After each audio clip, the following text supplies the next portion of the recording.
10-এ হচ্ছে টালা পুলিশকে ইনফর্ম করা হয়েছে একদম। এবং টালা পুলিশ যখন এসছে এটা 10টা ইনফর্ম করা হয়েছে। আমি হ্যাঁ, সুপ্রিম কোর্টে 10টা লিখেছে টাইম যেটুকু আর কি।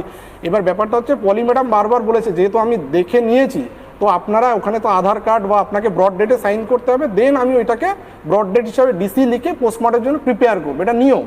এবার উনি সেটা করতে চাইনি, বারবার রিফিউজ করেছেন, উনি নেমে চলে এসেছেন। হ্যাঁ, উনি চলে এসেছেন 12টা 44 পর্যন্ত ওই অবস্থায় পড়েছিল, যে এই মাঝখানে কিছু করেনি। আর এই মাঝখানে এই যে ভিডিও যেগুলো দেখা যাচ্ছে, যে ভাইরাল ভিডিও, এই ফরেন্সিকের লোক, তারপরে এই আইনজীবী, হ্যাঁ মানে, আর তারপরে হচ্ছে যে ডিসি ম্যাডাম যে ব্যাখ্যাগুলো দিলেন, আজকে ডাক্তারবাবুরা রাস্তায় কেন দাঁড়িয়ে আছে, কারণ সবাই ফরেন্সিক পড়েছে, তারা কিছুটা জানে, সবাই জানে।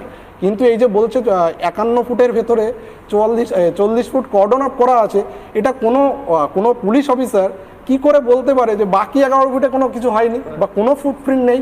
এবার ডাক্তারদের যে বোকা বানাচ্ছে কলকাতা পুলিশ প্রথম থেকেই,